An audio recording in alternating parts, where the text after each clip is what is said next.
On the 3rd of December 2023, the Venezuelan government held a referendum and voted for Venezuela's right to annex 2/3 of Guyana's oil-rich territory, known as the Essequibo.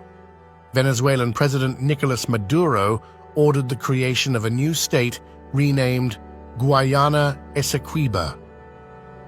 The current borders of Guyana were established in 1899, when the country was under British colonial rule. The territorial boundaries were determined through international arbitration at the time, and ever since, Venezuela has been disputing the ruling, as it claims the Essequibo region, prior to British intervention, was originally its own under Spanish rule. The conflict between Guyana and Venezuela over the oil-rich territory has been ongoing for decades. However, tensions escalated in the past 5 years when Guyana's oil industry flourished, making the region more economically valuable. As a result, Venezuela has taken a heightened interest in the area, reigniting years of conflict between the two countries. A move by ExxonMobil in 2015 to explore and drill offshore fields played an important role in Guyana's position in the international oil market. Guyana's economy saw a rapid change since the country started commercial drilling, which ramped up its gross domestic product.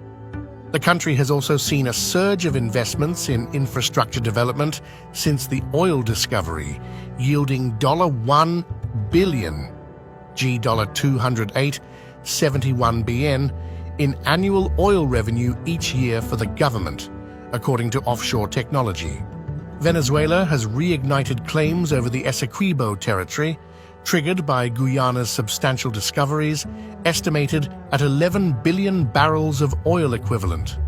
Guyana is poised to become a major oil producer, projecting an increase from practically zero production before 2019 to nearly 1.3 million barrels of oil per day in 2027, said Paul Hasselbrink, upstream analyst at Global Data. Guyana's sudden increase in oil production puts it on track to exceed the per capita oil production levels of the United Arab Emirates and Saudi Arabia. Despite its reported oil reserves of 300 billion barrels, Venezuela views its neighbor's success as a threat to its own regional oil dominance, rather than a chance to develop its unexploited reserves in the spirit of healthy competition. On the 14th of December, Guyana and Venezuela came to an agreement not to use military force to resolve the territorial dispute. However, they did not reach a long-term solution. Whereas the two sides have formally agreed not to engage military force, and project continuity seems unfazed by increased tensions, any interruption in Guyana's exploration and production activities could severely impact its recent economic performance, Hasselbrink added. According to Hasselbrink, oil constituted as much as 73% of Guyana's total exports in 2021. Guyana earned $1.1 billion from oil revenue in 2022, a 164% increase in its oil exports and exceeding its initial forecast of $958 a year, Reuters reported. Guyana, not an OPEC member, will aim to maximize production. Meanwhile, Venezuela, an OPEC member constrained by legal instability, and PDVSA's Petróleos de Venezuela, SA, severed capacity, could choose to rationalize production in these new fields, in the unlikely case they would ever hold control over the territory, he added. The International Energy Agency said that increased supply from the US, Brazil, and Guyana, as well as higher Iranian production and lower demand, have led some OPEC members to announce further cuts to prevent inventory buildup. Venezuela's export revenue was weakened by US sanctions, leading to a 75-year low in oil production. Since 2006, the US has imposed various sanctions, one of which prohibited oil imports from the state oil and gas company PDVSA, Petróleos de Venezuela, SA, and penalized individuals believed by the US government to have subverted democratic processes or committed human rights violations. This has exacerbated the country's economic problems, especially due to its falling oil production. According to Chatham House, an independent policy institute in London, the Maduro-led government in Venezuela, which heavily relies on oil, has faced a decline in oil production of more than 2 million barrels per day due to mismanagement, corruption, and a lack of investment. Oil production in Venezuela has generally declined due to inadequate investment and maintenance, resulting in a drop of 2.5% in 2022. Although there was a slight increase the previous year, it reached its lowest level in decades in 2020, reports say. In 2018, the annual inflation rate surged to slightly above 130,000%, and even though it has decelerated since then, it persisted at 360% in 2023. With declining popularity, growing opposition support, and mounting international pressure, mobilizing Venezuelan voters around a long-standing grievance over Essequibo probably seemed like a perfect opportunity for the beleaguered government, senior research fellow Christopher Sabatini said in a report by Chatham House. After the referendum in December 2023, Maduro also ordered the Venezuelan state oil company PDVSA to create a special department called PDVSA Essequibo to manage activities in Guyana immediately.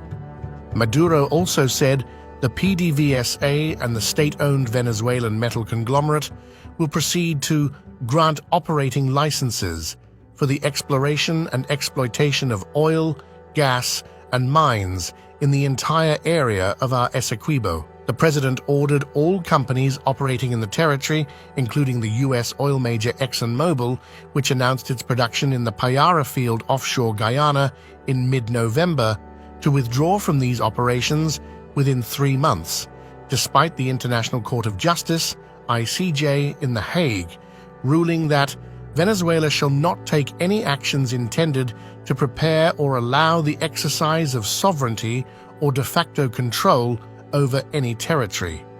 Subsequently, Venezuela called on companies involved in an offshore gas project that has been stagnant to begin new research and operations in December. Maduro intends to revive the project through cooperation with the PDVSA and private entities such as BP, Chevron, and Shell. If Venezuela tried to enforce the referendum, Guyana warned it would invoke Articles 41 and 42 of the UN Charter, which can authorize sanctions or military action with the UN Security Council, Al Jazeera reported. ExxonMobil has been a major contributor to Guyana's economic development as the country's largest oil producer. However, the relationship between the company and Venezuela poses a significant risk to Guyana's continued growth in the international oil market. The unstable geopolitical dynamics in the region and Exxon's significance in Guyana's economy pose a risk of furthering tensions between the two countries. ExxonMobil and Venezuela have had a strained relationship since 2007, when the country nationalized ExxonMobil's oil projects. In response, ExxonMobil initiated an arbitration case against Venezuela over the Cerro Negro project, a joint venture between the government and the company. Meanwhile, the U.S. oil giant is now a leading oil producer in Guyana, managing the offshore Stabroek, Kanje, and Kayatur blocks. Since May 2015, the company has made over 25 significant discoveries, contributing to the growth and development of not only the country's oil industry, but its economy.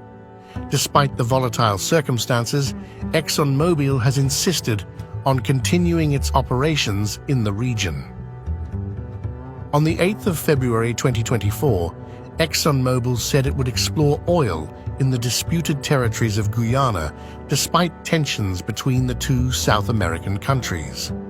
Further, on the 21st of February, Exxon's executive stated that the ExxonMobil-led consortium is weighing the possibility of its maiden offshore natural gas production in Guyana, near the nation's maritime boundary with Suriname, reported by Reuters. While the dispute over the borders is still underway at the ICJ, Exxon's recent move could involve the company in the hostility between the two countries.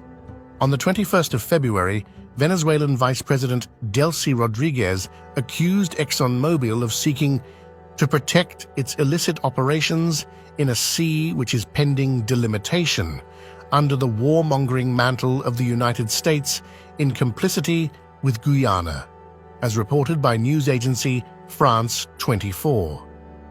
According to The Guardian, Exxon crews have been forced out of the disputed region by Venezuelan soldiers in the past. In 2013, a Venezuelan gunboat took one of their crews hostage, while in 2019, a Venezuelan military helicopter attempted to land on an Exxon boat. Despite the rising tensions, the president of ExxonMobil Guyana told reporters that the company will go ahead with its plans to drill 2 new exploratory wells off Guyana's Atlantic coast. Citing Exxon's recent development, Hasselbrink says that the legal case for Guyana is solid, and ExxonMobil's decision to move ahead with the projects reflects their confidence in the backing of the international community on this matter. However, from a strategic point of view, concerns have been raised that the timing of the announcement may jeopardize diplomatic efforts to keep the tensions low, he added. Indeed, ExxonMobil's plans in Guyana have aggravated Venezuela, which has wanted all companies to stop operating in the region it claims to be its own. On the other hand, Guyana has taken a diplomatic approach, saying it won't approve oil exploration in the disputed waters near Venezuela until a ruling is made over the two countries' borders. Likewise, while Guyana's messaging has focused on protecting its territory and maintaining economic growth, Venezuela's continued claims over oil-rich areas indicate a lack of goodwill and willingness to compromise as the country seeks to exploit its own economic potential. Increased international support for Guyana could result in the US and allies imposing oil sanctions, worsening Venezuela's economy. Additionally, analysts note that to revitalize its oil sector, Venezuela would require significant investment, which would be difficult to secure due to its unstable political environment, trends in oil demand, and increasing concerns about climate change.